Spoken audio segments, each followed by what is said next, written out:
میں جب گیا تو میں نے کہا چلو، کہنے لگا میری شرطیں یاد ہے نا؟ اور میں نے کہا یاد ہے بھائی، ساتھ چل۔ فرماتے ہیں کام کرایا، 2-3 ہفتے وہ آتا رہا۔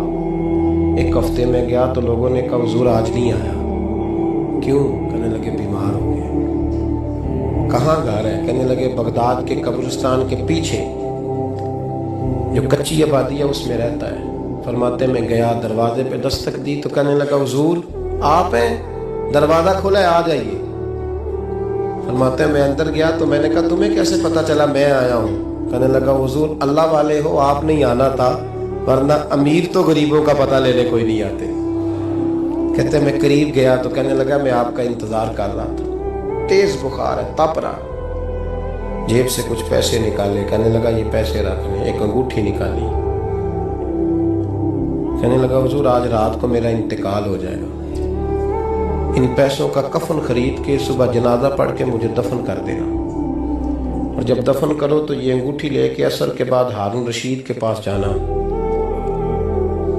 آپ اسے کہنا میں نے ملنا ہے پر وہ آپ کو ٹائم نہیں دے گا، آپ اس کو آواز دیجیے گا کہ تیری ایک امانت ہے میرے پاس، پھر وہ آپ سے ملے گا تو انگوٹھی دے دیں، پھر آپ میری طرف سے فارغ ہیں۔ حضرت فرمانے لگے تیرا نام؟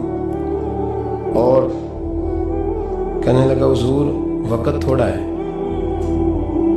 آج رات میں نے جانا ہے، بڑی لمبی معافی مانگنی ہے رب کریم سے، اگر مناسب سمجھے تو مجھے اپنے رب سے تنہائی کر دیں۔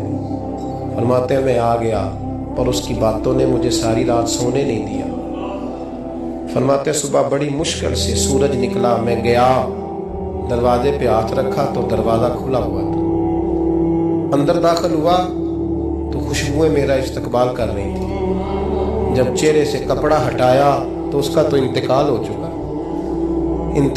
چکا، ایسے جیسے کسی کا دیدار کر کے سویا۔ کہتے میں تو 2 آدمی لے گیا تھا جنازے پہ، پر پتہ نہیں دنیا کدھر سے آئی، کہاں سے۔ اکھاں جدوں میٹیاں زمانہ مینوں روے گا، اپنا تے اپنا بیگانہ مینوں روے گا۔ فرماتے ہیں میں تو 2 بندے لے گیا تھا پر پتہ نہیں مخلوق کہاں سے آئی۔ جنازہ پڑا، دفن کیا۔ ہارون رشید کے پاس میں عصر کے بعد گیا، میں نے بلانا چاہا پر بادشاہ تھا، میری طرف دیکھا ہی نہیں۔ میں نے اس کو کہا تیری ایک امانت میرے پاس ہے۔ فرماتے ہیں مجھے کونے پہ لے گیا، کیا بات ہے؟ کمرے میں بلایا، میں نے انگوٹھی دی۔